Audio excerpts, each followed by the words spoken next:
అందరికీ ఆత్మ ప్రణామాలండి. బుద్ధ పౌర్ణిమ శుభాకాంక్షలు. ఈ రోజు ఎంతో పవిత్రమైన రోజు బుద్ధ పౌర్ణిమ. సో ఈ రోజు అందరం మనము ఇలాగా మీటింగ్ లో కలుసుకొని క్లాస్ చెప్పుకుంటున్నందుకు చాలా సంతోషంగా ఉందండి. సో మనము ధ్యానము ఇవన్నీ చేసేది బుద్ధుడు చెప్పిన ఆనాపానసతిని. సో అందుకని మనకి ఇది చాలా స్పెషల్ డే. మనకు కూడా మామూలుగా బుద్ధత్వాన్ని ప్రాక్టీస్ చేసేవాళ్ళు సో ఇది చాలా ఆస్పీషియస్ డేగా చెప్తారనమాట. అంటే పవిత్రమైన రోజుగా చెప్తారు. అలాగే మనకు కూడా ఇది చాలా ప్రాముఖ్యమైన రోజు. ఎందుకు అంటే బుద్ధుడు అందించిన ఆనాపాన సతి అనే ధ్యానాన్ని మనం కూడా చేస్తున్నాం కాబట్టి. ఓకే, సో ఫస్ట్ మనము బుద్ధుడు గురించి తెలుసుకుందామండి. అంటే అందరికీ తెలుసు బుద్ధుడు ఎలాగా జీవితం సాగింది, ఎక్కడ పుట్టారు, ఆయన ఎలాగ బుద్ధత్వంలోకి వచ్చారు. సో ఆయన గురించిన లైఫ్ హిస్టరీ అంతా ఆల్మోస్ట్ అందరికీ తెలిసే ఉంటుంది మనకి ఇక్కడ. ఓకే, సో మనం అది కొంచెం బ్రీఫ్ గా చెప్పుకొని బుద్ధుడు చెప్పిన ఫాలో చేయాల్సిన రూల్స్ కొన్ని చెప్పారండి బుద్ధుడు. సో అది అందరికీ అంటే డైలీ లైఫ్ లో మనం లీడ్ చేస్తూ ఉన్నప్పుడు అందరికీ యూజ్ అయ్యే మార్గం అనమాట అది. సో అది తెలుసుకుంటే చాలా వరకు మనకి ఉన్న బాధలు కష్టాలు అవన్నీ తొలగిపోతూ ఉంటాయని చెప్తారు. ఓకే, సో ఫస్ట్ మనం బుద్ధుడి గురించి ఒక చిన్న ఇంట్రడక్షన్ లాగా చెప్పుకుందాము. ఆ తర్వాత బుద్ధుడు చెప్పిన మార్గాల్లోకి వెళ్ళిపోదాం. లాస్ట్ క్లాస్ అనుకుంటాను మనము ఎన్లైట్మెంట్ అంటే ఏంటి అని చెప్పుకున్నప్పుడు ఇది చెప్పుకున్నాం. అనుకోకుండా బుద్ధుడు చెప్పిన మార్గాల్లో మనం వెళ్తే ఎన్లైట్మెంట్ అనేది వస్తుంది అని చెప్పుకున్నాం కదా. సో అంటే 4 పరమ సత్యాలు, దాన్ని మనము ఆచరించడానికి 8 ఫోల్డ్ పాత్ అని చెప్పి, అష్టాంగ మార్గాలు అని చెప్పి, సో అవే ఈ రోజు ఎక్స్ప్లెయిన్ చేసుకుందాం అనమాట.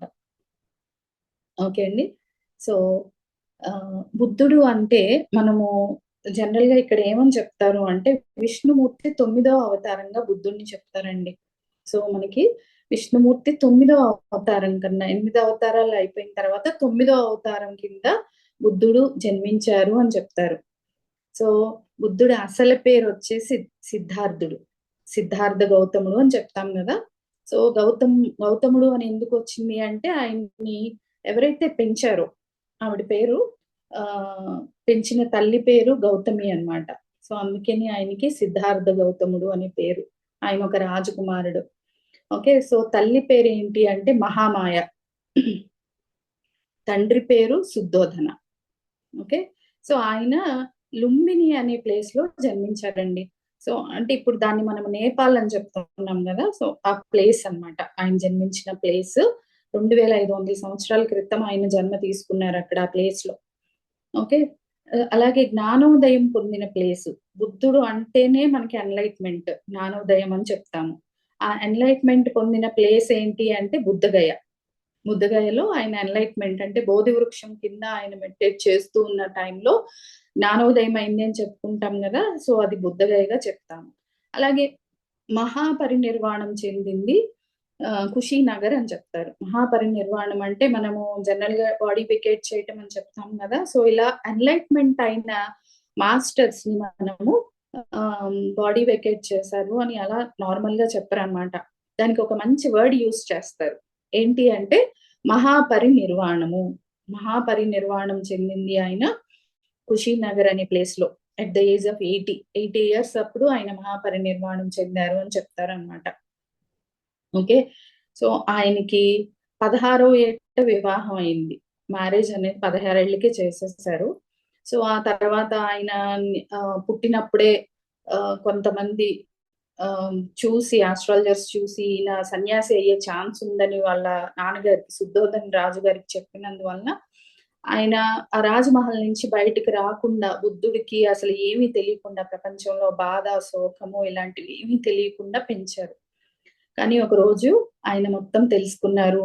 సో అది తెలుసుకొని అంటే బాధలు కష్టాలు అన్ని ఆయన ఒక రోజు చూసారనమాట. చావు పుట్టుక ఇవన్నీ చూసినప్పుడు ఆయనలో చాలా క్వశ్చన్స్ ఉదయిస్తాయన్నమాట. వాటిని తెలుసుకోవడానికని 29వ ఏట రాజ జీవితాన్ని త్యజించేసి, అంటే రాజకుమారుడిగా ఉన్న జీవితాన్ని త్యజించి బయటకు వచ్చేసారనమాట సత్యాన్ని తెలుసుకోవడానికి. ఇవన్నీ ఎందుకున్నాయి? ఇన్ని బాధలు ఎందుకున్నాయి? సో, దీనికి కారణం ఏంటి? దీని నుంచి ఎలా బయటికి రావాలి? అని తెలుసుకోవడానికి ఆయన ఏం చేశారు అంటే, ఆ రాజరికం నుంచి బయటకొచ్చి సో, దాన్ని ఆ క్వెషన్స్‌కి ఆన్సర్స్ కోసం చాలా ప్లేసెస్‌లో తిరిగారనమాట. తెలుసుకోవడం కోసం అన్నమాట. సో, ఆయన చ చాలా మంది గురువుల్ని కలిసారండి ఆయన జీవితంలో. సో, వీటిలికి ఆన్సర్‌లు అసలు సత్యం ఏంటి? బాధలెందుకొస్తున్నాయి? కారణాలేంటి? దీని నుంచి ఎలా బయటికి రావాలి? సఫరింగ్స్ మెయిన్ ఆయన చెప్పే టీచింగ్స్ అంతా గూడా సఫరింగ్స్ గురించే. సఫరింగ్ అంటే ఏంటి? ఎక్కడ స్టార్ట్ అవుతుంది? దాన్ని కారణం ఏంటి? దాన్ని ఎక్కడ ఎండ్ చేయాలి? మార్గం ఏంటి? ఓకే. ఇదే ఆయన చెప్పిన టీచింగ్స్ అంతా గూడా. ఓకే. సో, దానికోసమని ఆయన ఈ బాధలకి, కష్టాలకి, కన్నీళ్ళకి వీట్లన్నిటికి కారణం ఏంటి అని తెలుసుకోవడానికి చాలా మంది గురువుల్ని ఆశ్రయించారండి. చాలా మంది దగ్గర ఆయన బోధనలు తీసుకున్నారు. ఎన్నో ఎన్నో ఫాలో చేశారు పద్ధతులు. మెడిటేషన్స్ అని చాలా పద్ధతులు పాటించారు. అయినా ఏం ఉపయోగం లేకపోయింది. సో, అలాగే శరీరాన్ని శుష్కింపజేసుకొని ఎన్నో కష్టాలు పెట్టుకొని ఆ శారీరకంగా ఏమన్నా జ్ఞానోదయం అవుతుందేమో, వీటిలికి ఆన్సర్స్ వస్తాయేమో అని ట్రై చేశారు. ఎక్కడ ఆయనకి ఆన్సర్‌లనేవి దొరకలేదన్నమాట. చివరికి ఒక టైంలో మనం చెప్పుకున్నాం గదా! సారనాథ్ అని. అక్కడే ఆయన టీచింగ్స్ కూడా స్టార్ట్ చేశారండి. ఫస్ట్ టీచింగ్స్ కూడా అక్కడే స్టార్ట్ చేశారు. మొదటి ఉపన్యాసం. ఆహ్, బుద్ధగయలో ఒక బోధి వృక్షం కింద ఆయనకి కూర్చొని మెడిటేట్ చేస్తూ ఉన్నప్పుడు, అలాగే మనం మెడిటేట్ చేస్తూ ఉన్న స్థితిలో శరీరంలో మనకి శక్తి లేనప్పుడు ఏమవుతదో అలా ఎళ్ళిపోతాం గదా! సో, అట్లాంటి టైంలో ఆయన నెమ్మదిగా ఆయన శ్వాస మీదకి ధ్యాస వెళ్ళింది. వెళ్ళి ఆ శ్వాసను గమనిస్తూ, గమనిస్తూ, గమనిస్తూ ఆయన ఒక స్టేజ్‌కెళ్ళిపోయారనమాట. అంటే సమాధి స్థితికెళ్ళిపోయారు. అక్కడి నుంచి ఆయన అలా ఉండిపోయి ఒక ఎన్‌లైట్‌మెంట్ అనేది పొందారనమాట. అన్నీ ఆయన అక్కడే పాస్ట్ లైఫ్స్ చూసుకోవడం, వీటిలన్నిటికి కారణాలు ఆయనకి అర్థమవ్వటము. సో, అక్కడి నుంచి ఆయన లైఫ్ మారిపోయింది. ఓకే. సో, అంత జ్ఞానోదయం అయిందనమాట. ఆయన చేసిన శ్వాస మీద ధ్యాస పద్ధతిని ఆనాపానసతి అంటారు. ఓకే. సో, పాళీ భాష అని చెప్తాము. బుద్ధుడు అక్కడ ప్లేస్‌లో లుంబిని అనే నేపాల్ భాషలో మనం పాళీ భాష అని చెప్తాం. సో, ఆనాపానసతి అంటే శ్వాస మీద ధ్యాస అని అర్థం అన్నమాట. సో, అది పెట్టటం మూలాన ఆయనకి ఒక సమాధి స్థితికి వెళ్ళి అక్కడి నుంచి ఆయన పాస్ట్ లైఫ్స్ చూసుకోవడం, విషయాలను గ్రహించటం, సత్యాన్ని తెలుసుకోవడం. సో, మిగతా అన్నీ కూడా ఆయనకి ఒక జ్ఞానోదయం అనేది కలిగిందనమాట. సో, అది చాలా ఈజియెస్ట్ పద్ధతి. చాలా సులువైన పద్ధతి. శ్వాస మీద ధ్యాస అనేది చాలా సులువైన పద్ధతి. అందరూ ఆచరించదగిన పద్ధతి. ఈ మెడిటేషన్ అనేది అని చెప్పి అక్కడి నుంచి ప్రచారం స్టార్ట్ చేశారాయన.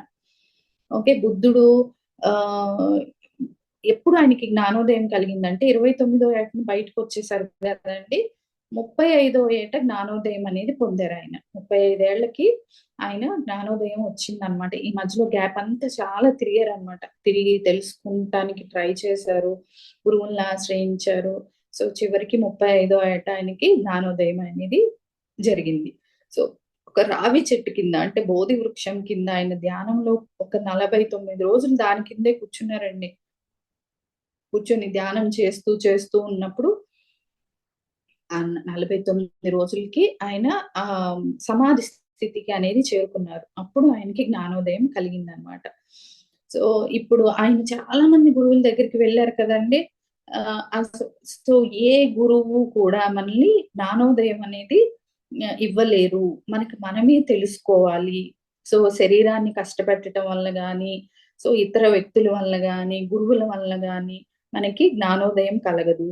అది మన మనసుకు సంబంధించింది.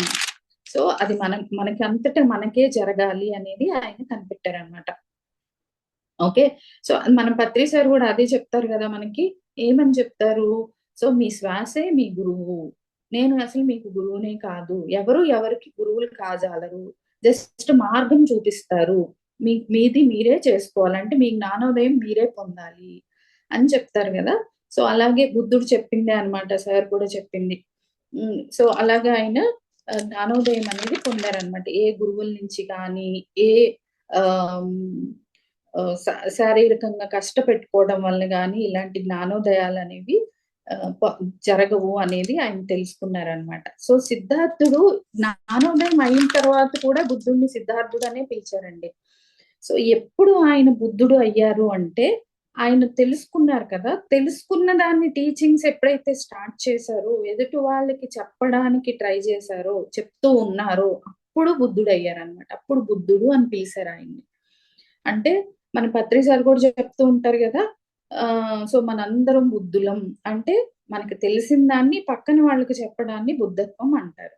అలాగే జ్ఞానోదయాన్ని పొందటాన్ని గూడా బుద్ధత్వం అని చెప్తారు. ఎవరైతే ఎన్‌లైటెండ్ మాస్టర్స్ ఉంటారో వాళ్ళని బుద్ధుళ్ళు అని చెప్తారనమాట. సో వాళ్ళు ఎన్‌లైట్ అయ్యారు అని చెప్పడానికి అది ఆ వర్డ్ యూజ్ చేస్తారు బుద్ధుడు అని.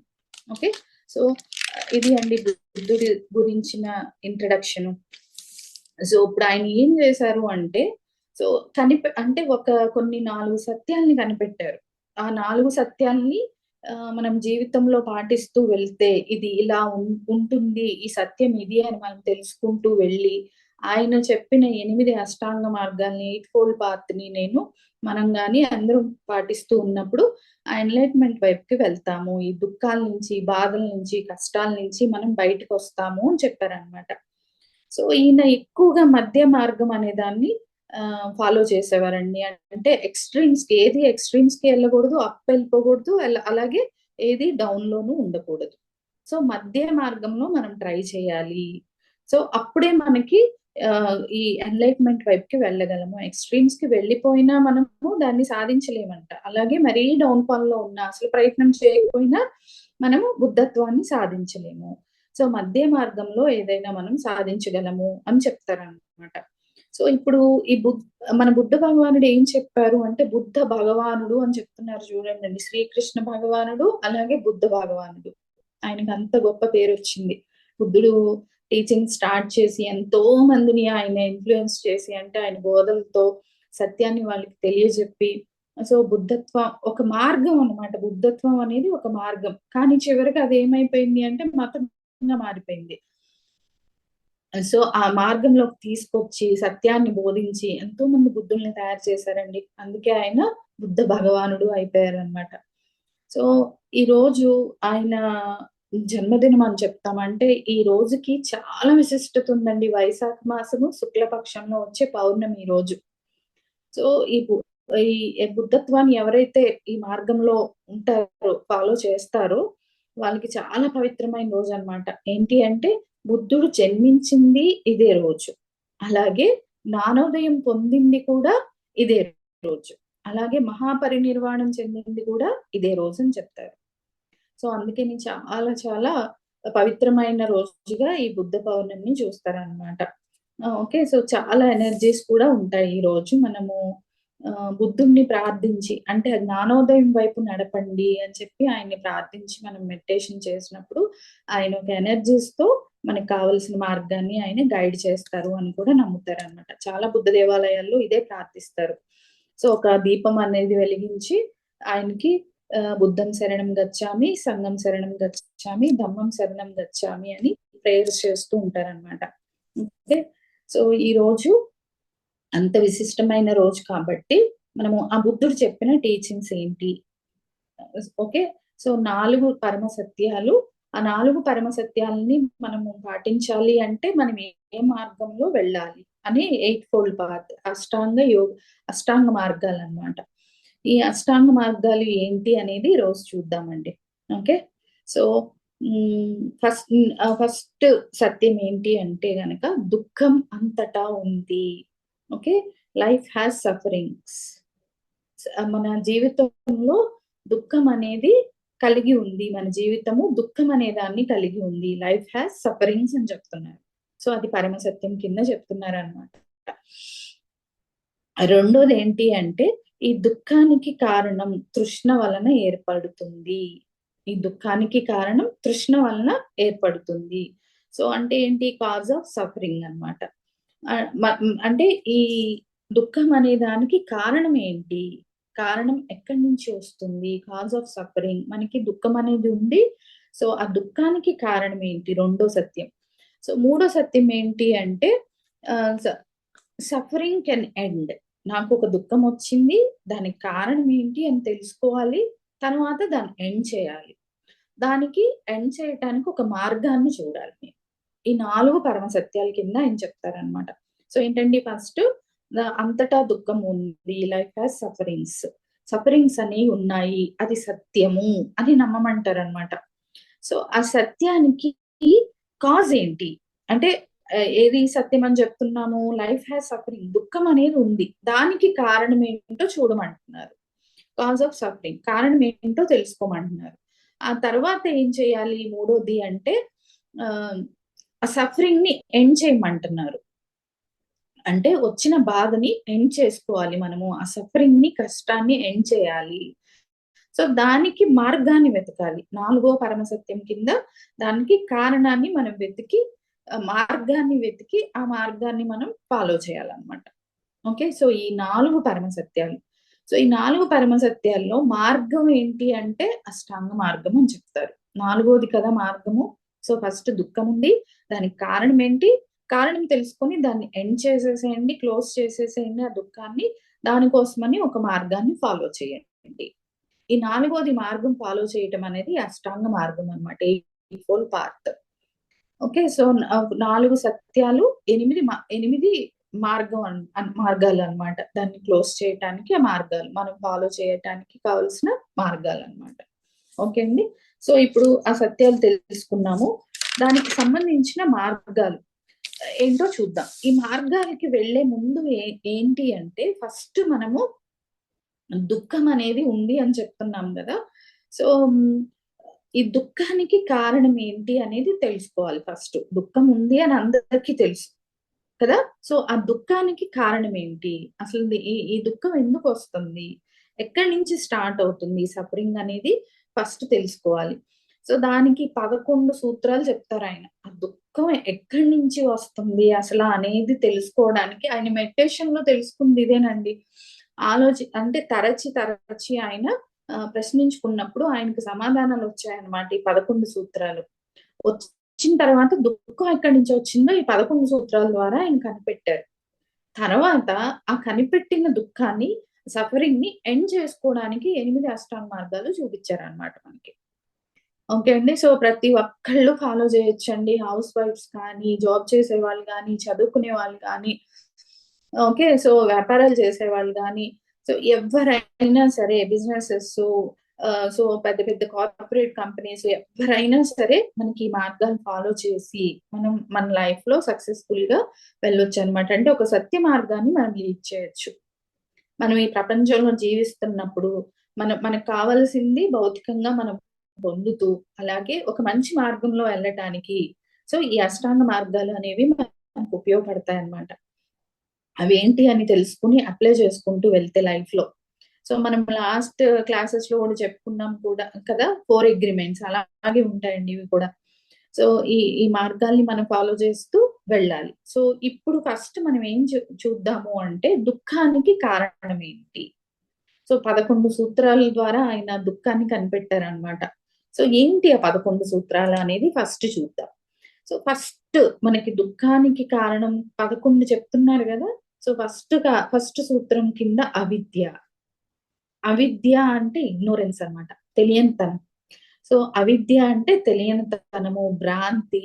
సో ఇలాంటివన్నీ అన్నమాట ఇగ్నోరెన్స్ అని ఇంగ్లీష్ లో చెప్తాం మనం. వీటి నుంచి మనకి ఒక బాధ అనేది పుడుతుంది. అది ఎలా వస్తుంది బాధ, చివరికి బాధ ఎలా వస్తుందో చూద్దాం అన్నమాట. అంటే ఒకదాని నుంచి ఒకటి, ఇప్పుడు మనం మ్యాథ్స్ నేర్చుకున్నప్పుడు కానీ, ఒక ప్రోగ్రామ్ చేస్తున్నప్పుడు కానీ ఏం చేస్తాం, డిరైవ్ చేసుకుంటూ వెళ్తాం. అంటే ఒక ఆన్సర్ వస్తుంది, దాని నుంచి ఇంకొకటి డిరైవ్ చేస్తాము, దాని నుంచి ఇంకొకటి, అలా ఫైనల్ గా మనకు ఆన్సర్ వస్తుంది కదా. సో ఇక్కడ కూడా మనం ఈ 11 సూత్రాలని ఒకదాన్ని ఒకటి డిరైవ్ చేసుకుంటూ వెళ్తే చివరికి ఆ దుఃఖానికి కారణం అనేది మనకు తెలుస్తుంది అనమాట. ఓకే, సో ఫస్ట్ ఏంటి అంటే అవిద్య అంటే ఇగ్నోరెన్స్, తెలియనితనం, భ్రాంతుల్లో బతకటం. దీని వలన సో మనకి ఒక సఫరింగ్ అనేది స్టార్ట్ అవుతుంది. ఓకే, సో ఈ సఫరింగ్ నుంచి ఈ ఇగ్నోరెన్స్ నుంచి ఏం పుడుతుంది అంటే ఒక సంస్కారం అనేది పుడుతుంది. ఓకే, అర్థమవుతుందండి? జాగ్రత్తగా మీకు ఏమైనా రాసుకోవాలి అంటే జస్ట్ రాసుకోండి. సో ఫస్ట్ మనకి దుఃఖానికి కారణాలని వెతుకుతూ వెళ్ళినప్పుడు ఫస్ట్ సూత్రం ఏంటి అంటే ఇగ్నోరెన్స్, అవిద్య, తెలియనితనము. సో భ్రాంతుల్లో ఉండటము, వీటి వల్ల మనకి ఏమవుతుంది అంటే దుఃఖం అనేది స్టార్ట్ అవుతుంది. సో వీటి నుంచి మనకి ఒకదాని నుంచి ఒకటి డిరైవ్ చేస్తామని చెప్పాం కదా.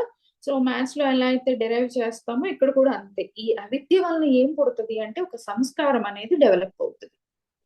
సో నాకు ఇప్పుడు మనం మంచి గురించి అంటే హ్యాపీనెస్ గురించి మాట్లాడట్లేదు, దుఃఖం గురించి మాట్లాడుకుంటున్నాం కదా. సో అంటే హ్యాపీనెస్, దుఃఖము ఇలా రెండు ఉంటాయి, కానీ మనం హ్యాపీనెస్ కారణం ఎతకట్లేదు, దుఃఖానికి కారణం చూస్తున్నాం. కాబట్టి దాని మీదే కాన్సన్ట్రేట్ చేసుకుంటూ వెళ్తాం. సో ఫస్ట్ అవిద్య అంటే భ్రాంతుల్లో బతకటం, తెలియనితనంలో బతకటం.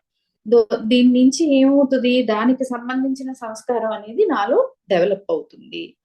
సో అంటే ఏంటి ఎగ్జాంపుల్ అంటే, for example happiness comes from the money are the status. నాకు ఎక్కువ డబ్బులు ఉంటే నేను చాలా హ్యాపీగా ఉంటాను, నాకు ఒక స్టేటస్ అనేది వస్తుంది, ఎక్కువ డబ్బులు ఉండటం వలన నాకు ఒక స్టేటస్ అనేది వస్తుంది. ఇదంతా ఏంటి, ఇగ్నోరెన్స్, తెలియనితనం అనమాట, ఒక భ్రాంతుల్లో బతకటం ఫర్ ఎగ్జాంపుల్. ఓకే, సో అలా థింక్ చేయటం వలన మనకి ఏమవుతుంది, దానికి తగిన సంస్కారమే డెవలప్ అవుతుంది కదా అండి.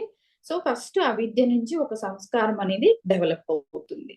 సో ఈ సంస్కారము నుంచి ఏమొస్తుంది అంటే ఒక విజ్ఞానం అనేది వస్తుంది. విజ్ఞానం అంటే సైన్స్ అని కాదండి మీనింగ్. సో జ్ఞానేంద్రియాలకి సంబంధించిన జ్ఞానం అన్నమాట. అంటే చూడటము, వినటము, స్పర్శించటము, ఆస్వాదించటము, ఇలాంటివన్నీ డెవలప్ అవుతాయి అన్నమాట. నాకున్న సంస్కారాన్ని బట్టి నేను చూస్తూ ఉంటాను, అలాగే నాకున్న సంస్కారాన్ని బట్టి నేను వింటూ ఉంటాను, ఆస్వాదిస్తూ ఉంటాను. సో ఇవన్నీ డెవలప్ అవుతాయి అన్నమాట. సంస్కారాన్ని బట్టి మనకు ఒక విజ్ఞానం అనేది డెవలప్ అవుతుంది. అంటే ఏంటి అంటే, ఇప్పుడు నాకు ఒక సంస్కారం ఉంది, నాకు ఒక అవిద్య ఉంది, నాకు తెలియనితనం ఉంది, దాని నుంచి ఒక సంస్కారం అనేది డెవలప్ అయింది. నేనేమనుకుంటున్నాను, money makes many things. Okay, అది కరెక్టే, కానీ ఈ మనీ మూలనే నాకు హ్యాపీనెస్ వస్తుంది, లేకపోతే నా స్టేటస్ పెరుగుతుంది అని నేను ఫీల్ అవుతున్నాను కదా, అది నా సంస్కారం కింద డెవలప్ అయిపోతుంది. ఓకే అండి. సో అక్కడి నుంచి ఏమవుతుంది, మన ఇంటెన్షన్స్, మన యాక్షన్స్ కూడా అటువైపుకే వెళ్తూ ఉంటాయి. ఆ మనీని సంపాదించాలి, దీని వలన నాకు స్టేటస్ వస్తుంది, దీని వలన హ్యాపీనెస్ వస్తుంది అనే ఒక ఇగ్నోరెన్స్ లో నా ఇంటెన్షన్స్, యాక్షన్స్ అటువైపే వెళ్తాయి. అంటే నా విజ్ఞానం అనేది అటువైపు నేను డెవలప్ చేసుకుంటాను. ఫస్ట్ నాకు ఇగ్నోరెన్స్, అవిద్య వచ్చింది, దాని నుంచి సంస్కారం వచ్చింది, ఆ సంస్కారం నుంచి విజ్ఞానాన్ని నేను సంపాదిస్తున్నాను కదా. సో ఇప్పుడు ఈ విజ్ఞానంతో నేనేం చేస్తాను అంటే నామరూపాలు అనేవి డెవలప్ అవుతాయి. అంటే నేము, ఫేము ఇలాంటివన్నీ నాకు డెవలప్ అవుతాయి అన్నమాట, నామరూపాలు. సో ఈ విజ్ఞానం నుంచి రకరకాలవి పుడుతూ ఉంటాయి అన్నమాట. ఏంటి, ఇది ఇలా ఉంటుంది, సో దీనికి ఒక పేరు పెట్టటము, దానికి ఒక రూపం ఇవ్వటము. సో ఇలాంటివి నామరూపాలు నేను వాటికి ఇచ్చుకుంటూ నాకున్న విజ్ఞానాన్ని బట్టి నేను వెళ్తూ ఉంటాను అనమాట. సో ఈ నామరూపాల నుంచి ఏమవుతుంది అంటే, ఇది 4వ సూత్రం అండి. ఫస్ట్ సూత్రం అవిద్య, 2వ సూత్రం సంస్కారం, 3వ సూత్రం విజ్ఞానం. అక్కడి నుంచి 4వది ఏమి డిరైవ్ అవుతుంది, డెవలప్ అవుతుంది అంటే, ఈ నామరూపాల నుంచి నేను ఒక పేరు పెట్టేసుకున్నాను నాకు తెలిసిన విజ్ఞానంతో, దానికి ఒక రూపాన్ని ఇచ్చేసాను నేను. ఓకే, సో దాని నుంచి ఏం ఫామ్ అవుతుంది అంటే ఒక షడాయతనం అనేది ఫామ్ అవుతుంది. షడాయతనము అంటే ఇప్పుడు మనకి జ్ఞానేంద్రియాలు ఉంటాయి కదా. సో ఈ జ్ఞానేంద్రియాలతో పాటు మనకు ఒక మనసు అనేది కూడా, షడ అంటే 6 అన్నమాట. సో అది కూడా ఫామ్ అవుతుంది. సో 5 జ్ఞానేంద్రియాలైన కళ్ళు, చెవులు, ముక్కు, నోరు, చర్మం, వీటితో పాటు మనసు కూడా కలిసి దానికి ఒక షడాయతనం అనే దాన్ని నేను ఇస్తాను అన్నమాట. సో అంటే నేను ఎప్పుడు ఎలా చూస్తా ఉంటాను, మనల్ని సక్సెస్ఫుల్ గా చూసుకున్నాను అనుకోండి నేను. సో సక్సెస్ఫుల్ బిజినెస్ మ్యాన్ లాగా ఒకరిని చూస్తున్నాను, లేకపోతే నన్ను నేను చూసుకుంటున్నాను, లేకపోతే ఫెయిల్యూర్ కింద చూసుకుంటున్నాను. సో ఇలాగా నేను ఒక నామరూపాలు ఇచ్చేసి వాళ్ళకి, అంటే వీళ్ళు సక్సెస్ఫుల్ పర్సన్స్, లేకపోతే వీళ్ళు ఫెయిల్యూర్ పర్సన్స్, లేకపోతే నేను సక్సెస్ఫుల్ పర్సన్, ఫెయిల్యూర్ పర్సన్, ఇలాగ నేను ఒక నామరూపాలు ఇచ్చేస్తున్నాను. సో ఆ నామరూపాల నుంచి నేను చూస్తున్నాను అనమాట వాళ్ళని. ఎట్లాగా నా నా యొక్క చూపు ద్వారా, వినటం ద్వారా, నేను మాట్లాడటం ద్వారా, స్పర్శించటం ద్వారా, నా మనసు ఆలోచనల ద్వారా ఇట్లాగా షడాయితనం అనే దాన్ని నేను డెవలప్ చేస్తున్నాను. ఆ ఇచ్చిన నామరూపాలని బట్టి. అలాగే ఈ షడాయితనం నుంచి నాకేం డెవలప్ అవుతది అంటే స్పర్శ అనేది డెవలప్ అవుతది. ఈ 6 ఉపయోగించి 5 పంచేంద్రియాలు ప్లస్ మనసు. మనసు అనేది మనం ఈ ఇంద్రియాల్లాగా చెప్పమండి. దాన్ని కలిపి వీటిని ఆ మనసుతో మనం చేసే ఆలోచనలు వీటిలన్నిటి నుంచి వచ్చిన తీసుకున్న జ్ఞానాన్ని మనసుతో ఆలోచిస్తాననమాట. సో, దాన్ని నేనేమని చెప్తాను అంటే అక్కడి నుంచి ఆ షడాయతనం నుంచి తీసుకున్న జ్ఞానాన్ని స్పర్శ అనే దాంతో అంటే కాంటాక్ట్ అనేది నాకు డెవలప్ అవుతుంది. ఓకే. సో, ఈ 5 రకాల అవయవాలు ఏయైతే మనకి ఈ కళ్ళు, చెవులు, ముక్కు, నోరు, చర్మం ఉందో, సో, వాటిలతో పాటు మనస్సు కలిసి ఒక కాంటాక్ట్ అనేది డెవలప్ అవుతుందనమాట. సో, ఎలాగా మనము ఇంటరాక్ట్ అవుతున్నాము, వరల్డ్‌తో ఎలా ఇంటరాక్ట్ అవుతున్నాము అనేది అక్కడ డెవలప్ అవుతుందనమాట. ఓకే. సో, నా మనసుతో కొన్ని ఆలోచనలు చేసి నేను నెక్స్ట్ ఇంటరాక్ట్ చేస్తూ ఉంటాను. దాన్ని ప్రపంచంతో. సో, అప్పుడు ఆ కాంటాక్ట్ అనేది, ఆ స్పర్శ అనేది డెవలప్ అవుతుందనమాట. వేరే వాళ్ళతో గానీ, ప్రపంచంతో కానీ నేనెలా బిహేవ్ చేస్తున్నాను, ఎలా కాంటాక్ట్ అవుతున్నాను అనేది అక్కడ డెవలప్ అవుతుందనమాట. ఓకే. నెక్స్ట్ ఆరోది. ఆరో సూత్రం అనమాట. ఈ కాంటాక్ట్ అంటే స్పర్శ నుంచి మనకి వేదన అనేది జన్మిస్తుంది. వేదన అంటే ఏం కాదండి ఫీలింగ్. తెలుగులో అలా చెప్తున్నారు వీళ్ళు. సో, ఒక ఫీలింగ్ అనేది డెవలప్ చేసుకుంటాను. ఆ కాంటాక్ట్ నుంచి నేను తీసుకున్న జ్ఞానాన్ని నుంచి ఆ మనసు ద్వారా ఆలోచించి ఒక కాంటాక్ట్ అనేది నేను డెవలప్ చేసుకుంటాను వరల్డ్‌తో. అక్కడి నుంచి నాకు కొన్ని ఫీలింగ్స్ అనేవి స్టార్ట్ అవుతాయన్నమాట. ఎలాంటి ఫీలింగ్సు? ఇది ఒక కారుని చూసినప్పుడు ఇదొక లగ్జరియస్ కార్. నా ఫీలింగ్ ఏంటి? అదొక లగ్జరియస్ కారు. లేకపోతే ఇది చాలా బావుంది. చాలా లగ్జరియస్ హౌస్. లేకపోతే ఇంకొక ఫీలింగ్ మనకి ఏ ఫీలింగ్ వచ్చినా సరే వీటిల నుంచే మనం తీసుకొని షడాయితనం నుంచి తీసుకొని కాంటాక్ట్ అవుతూ వరల్డ్‌తో మనం ఆ ఫీలింగ్స్ అనేవి డెవలప్ చేసుకుంటూ ఉంటామనమాట. సో, నెక్స్ట్ ఈ ఫీలింగ్ నుంచి అంటే ఈ వేదన నుంచి మనకి క్రేవింగ్, తృష్ణ అనేది బయలుదేరుతుంది. ఇందాక మనం మెడిటేషన్ చేసాం గదా! తృష్ణ వస్తుంది. సో, దుఃఖం నుంచి తృష్ణ వస్తుంది అని చెప్పి సార్ గైడ్ చేస్తూ ఉన్నారు గదా! సో, ఈ తృష్ణ అంటే క్రేవింగ్ కోరిక కన్నా బలమైందనమాట. అది కావాలి ఏమైనా సరే అనే ఒక తృష్ణ అనేది డెవలప్ అవుతది. సో, ఆ ఫీలింగ్స్ నుంచి మనకేమి స్టార్ట్ అవుతది ఒక తృష్ణ బయలుదేరింది కోరిక అన్నమాట.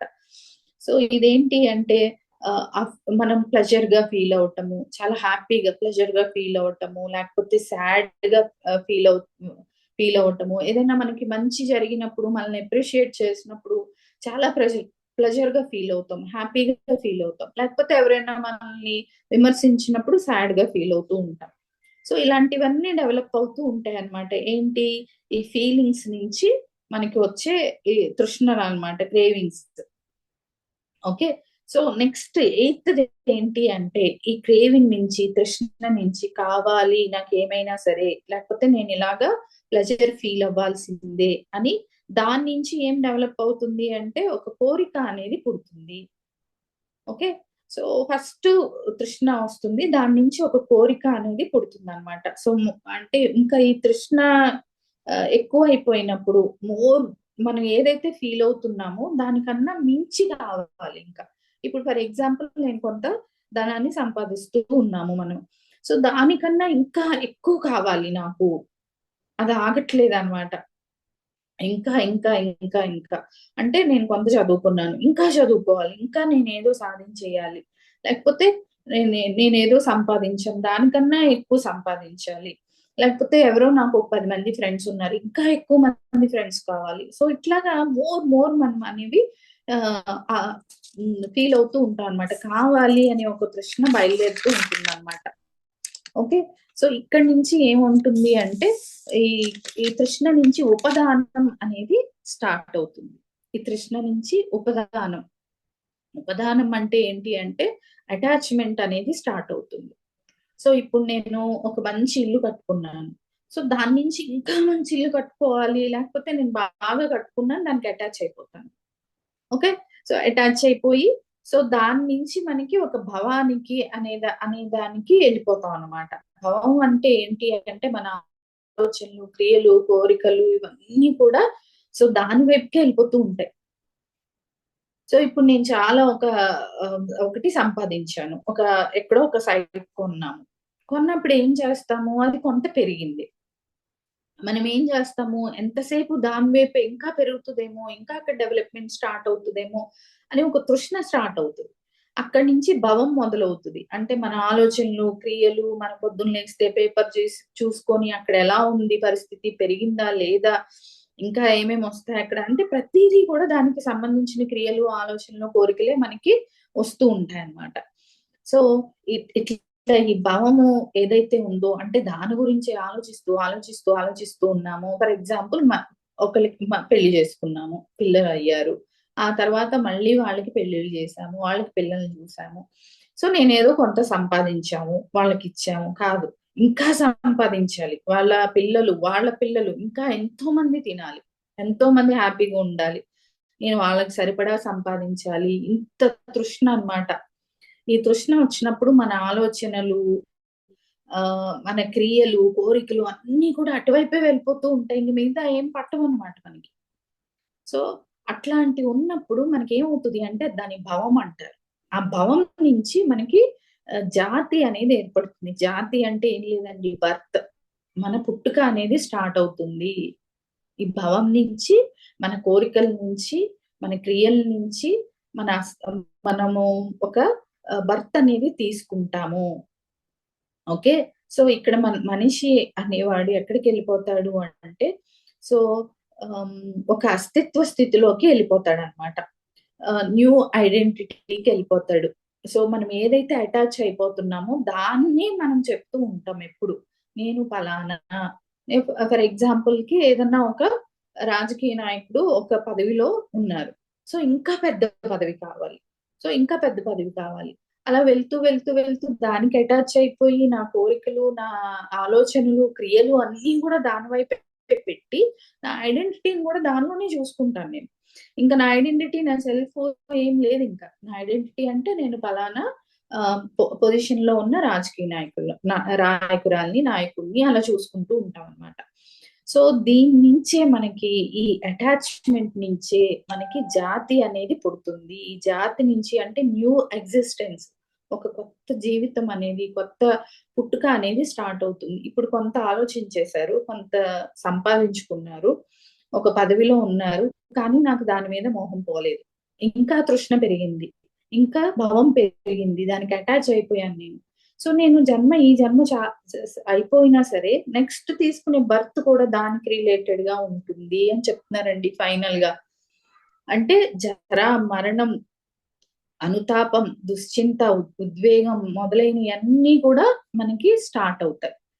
ఓకే. సో, నెక్స్ట్ కొత్త జీవితం స్టార్ట్ చేసినప్పుడు కూడా మనకి ఇవన్నీ కూడా కలిపి ఆ జీవితాన్ని ఎఫెక్ట్ చేస్తాయన్నమాట. అంటే కర్మ సిద్ధాంతం చెప్పుకుంటాం గదా మనము.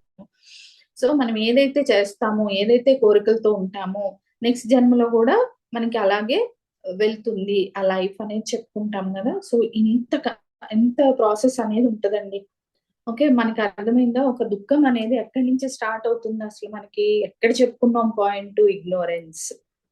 అవిద్య నుంచి స్టార్ట్ అయింది. అవిద్య నుంచి అంటే తెలియనితనం నుంచి స్టార్ట్ అయింది ఇదంతా. అక్కడి నుంచి ఒక్కొక్కటి డెవలప్ అవుతూ మనల్ని మనమే మర్చిపోయి ఒక కొత్త బర్త్ అనేది తీసుకునేటట్టు ఒక కొత్త జీవితం వైపుకెళ్ళిపోతున్నాం అన్నమాట మనం. మనం కాని జీవితం వైపు మనం వెళ్ళిపోతున్నాం. ఓకే. అంటే ఏంటి అది? దుఃఖానికి కారణం అయిపోతుంది. ఇంకా కావాలి. ఎక్కడ సాటిస్ఫాక్షన్ లేదు. సో, దాంతో దుఃఖం అనేది వచ్చేస్తుంది ఫైనల్‌గా. ఒకదాని నుంచి ఇలా మనకి అటాచ్ అయిపోతూ, డిరైవ్ అయిపోతూ ఒకటొస్తే దానికి నెక్స్ట్ డెరివేషన్ ఏంటి? ఇంకొకటొస్తది. సో, అట్లా ఈ 11 సూత్రాలతో అంటే ఒకదాని నుంచి డిపెండ్ అయిపోయి నాకు దుఃఖం అనేది వస్తుంది చివరికి. మామూలుగా దుఃఖం వచ్చేస్తదండి అని చెప్తే మనకి అర్థం కాదు కదా! సో, ఆయనేం చేశారు అంటే బుద్ధ భగవానుడు అసలు దుఃఖం ఎక్కడ స్టార్ట్ అవుతుంది అనేది తెలుసుకోవడానికి ఇంత తరచి చూసారండి. ఒకదాని నుంచి ఒకటి తెలుసుకుంటూ వెళ్ళారు. సో ఫస్ట్ అవిద్య వచ్చింది, అవిద్య నుంచి సంస్కారం అనేది డెవలప్ అయింది, ఆ సంస్కారం నుంచి విజ్ఞానం అనేది తీసుకుంటున్నాము, దాని నుంచి ఒక నామరూపాలు అనే వాటిని మనము ఏర్పరచుకుంటున్నాము.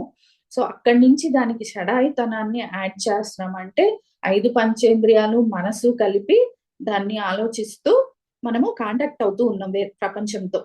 సో స్పర్శ అని చెప్తాం దాన్ని. కాంటాక్ట్ అవుతూ ఉన్నాం స్పర్శ ద్వారా. ఆ తర్వాత ఫీలింగ్స్ అనేవి డెవలప్ అవుతున్నాయి దాని నుంచి.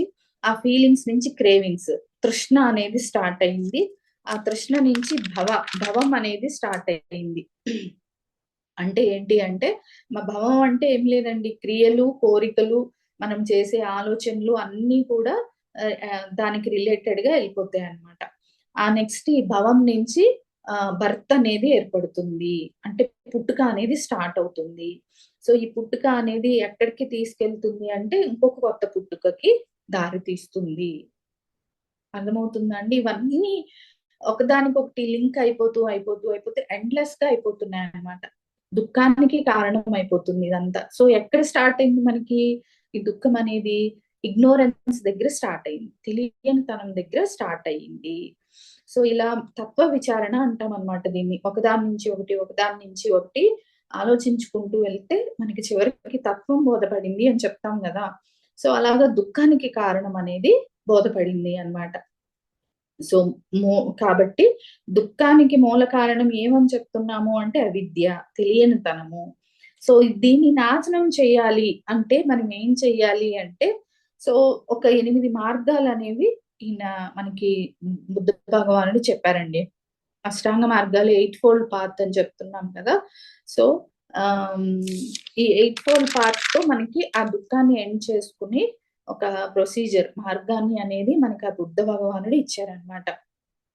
సో వీటి మూలన మన ప్రవర్తన, ఆలోచన, జీవన విధానం అన్ని మారిపోతాయి. ఈ 8 అష్టాంగ మార్గాలు మనం పాటిస్తే మన ప్రవర్తన మారుతుంది, మన ఆలోచన మారుతుంది, మన జీవన విధానం మారుతుంది అన్నమాట. ఓకే. సో ఈ అష్టాంగ మార్గాలు ఏంటి అంటే, అష్టాంగ యోగాలు వేరు మళ్ళీ. అవి పతంజలి మహర్షి చెప్పారనమాట. సో ఈయన చెప్పింది ఏంటి అంటే అష్టాంగ మార్గాలు. బుద్ధ భగవానుడు చెప్పింది అష్టాంగ మార్గాలు. ఈ అష్టాంగ మార్గాలు ఏంటో చూసుకొని క్లోజ్ చేద్దామండి క్లాస్ ఈరోజు. సో ఫస్ట్ది రాసుకుంటే రాసుకోవచ్చు, సమ్యక్ దృష్టి. సమ్యక్ దృష్టి అంటే సరైన దృష్టికోణం. ఫస్ట్ది మనకి అంటే ఈ దుఃఖానికి కారణం ఏంటో తెలిసింది కదండి, అవిద్య. ఈ అవిద్యని మనం, ఇగ్నోరెన్స్ ని తీసేసేయాలి అంటే ఈ 8 మార్గాల్ని పాటించండి అని చెప్తున్నారు అనమాట ఆయన. 8 ఫోల్డ్ పాత్ అని చెప్తాం. సో ఫస్ట్ వచ్చేసి ఏంటి అంటే సమ్యక్ దృష్టి. సరైన దృష్టికోణం ఉండాలి. అంటే మన జీవితం గురించి, పునర్జన్మ గురించి, సో దుఃఖం గురించి, అన్ని విషయాల పైన మనకి ఒక మంచి అవగాహన ఉండాలి. సమ్యక్ దృష్టి అనేది ఉండాలి. దృష్టికోణాన్ని కరెక్ట్ గా మనం పెంచుకోవాలన్నమాట. జీవితం గురించి, పునర్జన్మ గురించి, దుఃఖం గురించి, బాధల గురించి, అన్నిటి గురించి మనము ఒక సరైన దృష్టికోణాన్ని ఏర్పరచుకోవాలి. అలా ఏర్పరచుకున్నప్పుడే వాటి వైపు మనము ప్రయాణం చేయగలము. దీనికోసం ఏం చెప్తున్నాము? 4 సత్యాల్ని అర్థం చేసుకోవాలి. ఫస్ట్ పాయింట్ కి సమ్యక్ దృష్టికి అటాచ్ ఏంటి అంటే 4 సత్యాలు. ఏంటి? దుఃఖం అనేది ఉంది, దానికి కారణం ఏంటి, కాజ్ ఆఫ్ ద సఫరింగ్, అలాగే దాన్ని ఎండ్ చేయటానికి మార్గము 4వది. ఈ 4వ మార్గమే 8 ఫోల్డ్ పాత్ అన్నమాట. సో ఫస్ట్ సమ్యక్ దృష్టిలో మనము కరెక్ట్ గా అర్థం చేసుకోవాలి. మన దృష్టికోణం సరిగ్గా ఉండాలి జీవితం గురించి. సో మనం ఏం చేస్తున్నా, చదువుకుంటున్నా, జాబ్ చేస్తున్నా, లేకపోతే ఏ లైఫ్ లీడ్ చేస్తున్నా సరే మన జీవితం మీద సరైన దృష్టికోణం అనేది మనం ఏర్పరచుకోవాలి. ఆలోచించాలన్నమాట. ఏదో వెళ్ళిపోయిందిలే, ఫ్లోలో వెళ్ళిపోతున్నాం అన్నట్టు ఉండకూడదు అనమాట. అది ఫస్ట్ మార్గం. నెక్స్ట్ రెండోది ఏంటి అంటే సమ్యక్ సంకల్పం. అంటే సరైన సంకల్పం కలిగి ఉండాలి మన జీవితం పట్ల. ఎలా?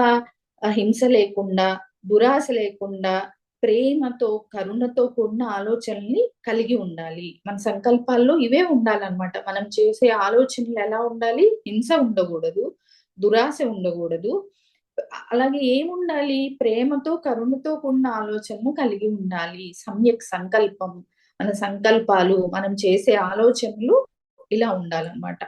ఓకే. అది రెండో మార్గం అండి. సో నెక్స్ట్ 3 సమ్యక్ వాక్కు. సరైన మాట మాట్లాడాలి. అంటే అబద్ధాలు చెప్పకుండా, అపవాదాలు వేయకుండా, అంటే జడ్జ్‌మెంట్స్ చెప్పకుండా, నిందలు వేయకుండా, దుర్భాషలు మాట్లాడకుండా ఉండటం అన్నమాట. సమ్యక్ వాక్కు. వాక్కు సరిగ్గా ఉండాలి. గాసిప్స్ ఇలాంటివేమి మనం మన నోట్లో నుంచి స్ప్రెడ్ చేయకూడదు. మన వాక్కు సరిగ్గా ఉండాలి. అలాగే 4వది సమ్యక్ కర్మ. అంటే సరైన చర్య చేయాలి. అంటే మనం చేసే పని సరిగ్గా ఉండాలి. హింసతో కూడిన పని చేయకూడదు. దొంగతనాలు చేయకూడదు. నైతికతకు విరుద్ధమైన పనులు ఏమీ చేయకూడదు. ఓకే. సో మనం ఏయో కొన్ని నైతిక విలువలు పెట్టుకుంటాం గదా! వాటికి క్రాస్ చేసి మనం వెళ్ళకూడదు. మనం చేసే పని. హింస ఉండకూడదు. మెయిన్ అన్నిటిలోనే హింస అవాయిడ్ చేసేయాలండి. ఎదుటి వాళ్ళని హింసించి మాట్లాడటము, ఏదో ఒక జంతువుని చంపేయటము, ఇలాంటి హింస అనేది అస్సలు అలౌ చేయరనమాట. అది మనకి పనికిరాదు. అది దుఃఖానికి కారణం అని చెప్తున్నారనమాట. నెక్స్ట్ ఫిఫ్త్‌దొచ్చేసి సమ్యక్ జీవనం. సరైన జీవనోపాధి. మనం ఎంచుకునే జీవనోపాధి ఎలా ఉండాలి? సరిగ్గా ఉండాలి. ఇక్కడ కూడా మనం ఎలా చూసుకోవాలి అంటే, మనము ఏదైతే మనం జీవించటానికి వృత్తి గాని, ఏదైనా మనము ఫాలో చేస్తున్నామో, అది ఇతరులకు హాని చేయకూడదు. నైతిక మార్గంలో జీవనోపాధి ఉండాలి. ఇది ఫిఫ్త్ పాయింట్ అండి. 5వ మార్గం. నెక్స్ట్ 6 సమ్యక్ చేష్టలు. అంటే మనకి మన ఎఫర్ట్స్ అనేవి కరెక్ట్‌గా ఉండాలి. సరైన శ్రమ మనం చెయ్యాలన్నమాట. మనం చేసే చేష్ట సరిగ్గా ఉండాలి. అంటే చేష్ట అంటే మనం ఆలోచించే ఆలోచనలు సరైన విధానంలో ఉండాలి. ఎలా ఉండాలి? మంచి ఆలోచనల వైపు ప్రయాణం చేయాలి. చెడు ఆలోచనలు దూరం జేయాలన్నమాట. సమ్యక్ చేష్ట అంటే. నెక్స్ట్ 7. 7 ఏంటి అంటే సమ్యక్ స్మృతి. అంటే మైండ్‌ఫుల్‌నెస్. అంటే సరైన జ్ఞాపక శక్తి లేదా ధ్యానం కలిగి ఉండాలి. మనం చేసే పని పట్ల జాగరూకతతో చెయ్యాలన్నమాట. మైండ్‌ఫుల్‌నెస్ అంటే మనం ఏం చేస్తున్నాము అనేది మనకు తెలియాలి. పూర్తిగా మనం ఫీల్ అయ్యే చెయ్యాలి ఆ పని. ఓకే. సో, అందుకే చెప్తారు గదా! ఎవరైనా హింస చేసినప్పుడు మనం మైండ్‌ఫుల్‌గా ఉన్నామనుకో, వాళ్ళు హింస చేస్తున్నాము అని మనకు అర్థమైపోతుంది. వాళ్ళు బాధపడుతున్నారు అని తెలిసినప్పుడు ఏదన్నా ఒక జంతువుని హింస పెట్టినప్పుడు మనలో ఆ చేంజ్ అనేది స్టార్ట్ అవుతది. మనం చేయలేమనమాట. మైండ్‌ఫుల్‌గా చేయలేము హింస అనేది. సో, మైండ్‌ఫుల్‌గా చేసినప్పుడు మనకు అర్థమైపోతూ ఉంటుంది. సో, మనం స్టాప్ చేసేస్తాం అక్కడితో. అది సమ్యక్ స్మృతి అన్నమాట. మైండ్‌ఫుల్‌నెస్. నెక్స్ట్ 8 సమ్యక్ సమాధి. సరైన ఏకాగ్రత. ఏకాగ్రతతో చేయాలన్నమాట. ధ్యానం ఎలా అయితే ధ్యానం చేస్తామో ఏకాగ్రతతో శ్వాస మీద ధ్యాస పెట్టి శ్వాసనే గమనిస్తూ ఏకాగ్రతతో చేస్తామో, మనం చేసే పని, మన లక్ష్యం కూడా అంతే ఏకాగ్రతతో చెయ్యాలి. అది ఏదైనా సరే. సమ్యక్ సమాధి అని చెప్తామది. ఓకే. అది 8 అండి. ఇవి మొత్తం 8 మార్గాలు, అష్టాంగ మార్గాలు అని చెప్తాం. ఇవన్నీ మనం ఫాలో చేసినప్పుడు, ఆ దుఃఖానికి కారణం ఏదైతే ఉందో అవన్నీ ఎండ్ అయిపోతాయి. మనకు ఆ 11 సూత్రాలు చెప్పారు గదా! దుఃఖం ఎలా వస్తుంది? ఎలా స్టార్ట్ అవుతుంది? సో, తెలిసింది. ఇట్లాగా స్టార్ట్ అవుతుంది. ఇగ్నోరెన్స్ నుంచి ఇవన్నీ వచ్చి మనకి ఏర్పడుతూ ఉంటాయన్నమాట. మనలో సంస్కారాలు, మన ఆలోచనలు, మనం వేరే వరల్డ్‌తో కాంటాక్ట్ అయ్యే విధానము, మన ఫీలింగ్స్, మన ఇంటెన్షన్స్ అన్నీ కూడా స్టార్ట్ అయ్యేది ఆ ఇగ్నోరెన్స్ నుంచే.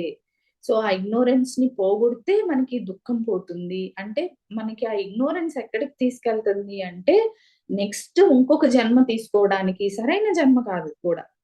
నెక్స్ట్ ఇంకొక జన్మ తీసుకోవడానికి కారణమయ్యేంత అజ్ఞానం మనకి లీడ్ చేస్తదనమాట. ఓకేనండి. సో, ఫస్ట్ ఆ ఇగ్నోరెన్స్‌ని మనం ఎండ్ చేస్తే, నేను ఈ దుఃఖాన్ని నుంచి బయటకొచ్చేయగలను. అంత ఈజీ కాదు గదా! దానికి ఏదో ఒక మార్గం ఉండాలి గదా! సో, బుద్ధ భగవాన్ చెప్పిన మార్గం ఏంటి అంటే అష్టాంగ మార్గము, ఎయిట్ ఫోల్డ్ పాత్.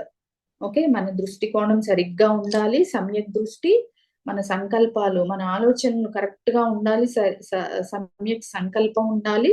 అలాగే సమ్యక్ వాక్కు మన మాట్లాడే మాట కరెక్ట్ గా ఉండాలి, సరైన మాట మాట్లాడాలి. అలాగే ఫోర్త్ది సమ్యక్ కర్మ, మనం చేసే చర్య కరెక్ట్ గా ఉండాలి. హింస, దొంగతనాలు, నైతికంగా విరుద్ధమైనవి ఏమీ చేయకూడదు మన పనులు. సమ్యక్ జీవనం, మనం చేసే జీవన విధానము కరెక్ట్ గా ఉండాలి. అలాగే సమ్యక్ చేష్ట, మనం చేసే పని ఏదైతే ఉందో, ఆలోచనలు ఏవైతే ఉన్నాయో అవి కరెక్ట్ గా ఉండాలి. చెడు ఆలోచనలు వస్తే వాటిని దూరం చేసి మంచి ఆలోచన వైపు నడిపించాలన్నమాట.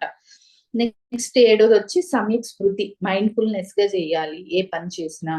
నెక్స్ట్ ఎనిమిదోది వచ్చి సమ్యక్ సమాధి, ఏ పని చేసినా ఏకాగ్రతతో సరైన విధానంతో చెయ్యాలి. సో అప్పుడు మనము ఇగ్నోరెన్స్ నుంచి బయటకు వస్తాము. ఇగ్నోరెన్స్ పోయింది అంటే మనకి ఏమవుతుంది, దుఃఖం పోయినట్టే కదా అండి. సో అప్పుడు మనం కరెక్ట్ వేలో వెళ్ళగలుగుతాము, కరెక్ట్ పాత్ లో ఉండగలుగుతాము. ఇవి మనకి చెప్పిన అష్టాంగ యోగాలండి. ఇవన్నీ మనం అనుసరించటం వల్ల మనిషి జీవితంలో నైతికత పెరుగుతుంది, ధ్యానం పెరుగుతుంది, జ్ఞానం అభివృద్ధి చెందుతుంది, చివరికి ఎన్లైట్మెంట్ అనేది వస్తుంది, మోక్షం అనేది వస్తుంది అనమాట అండి. సో ఇది మనకి అష్టాంగ మార్గాలు, 4 పరమ సత్యాలు, బుద్ధుడు చెప్పిన 4 పరమ సత్యాలు, అలాగే అష్టాంగ మార్గాలు అన్నమాట. ఓకేనండి. సో ఇది క్లాస్, ఈరోజు క్లాసు ఇక్కడితో స్టాప్ చేద్దామండి. ఏమన్నా డౌట్స్ ఉన్నా, డిస్కషన్స్ ఉన్నా మనం డిస్కస్ చేద్దాం.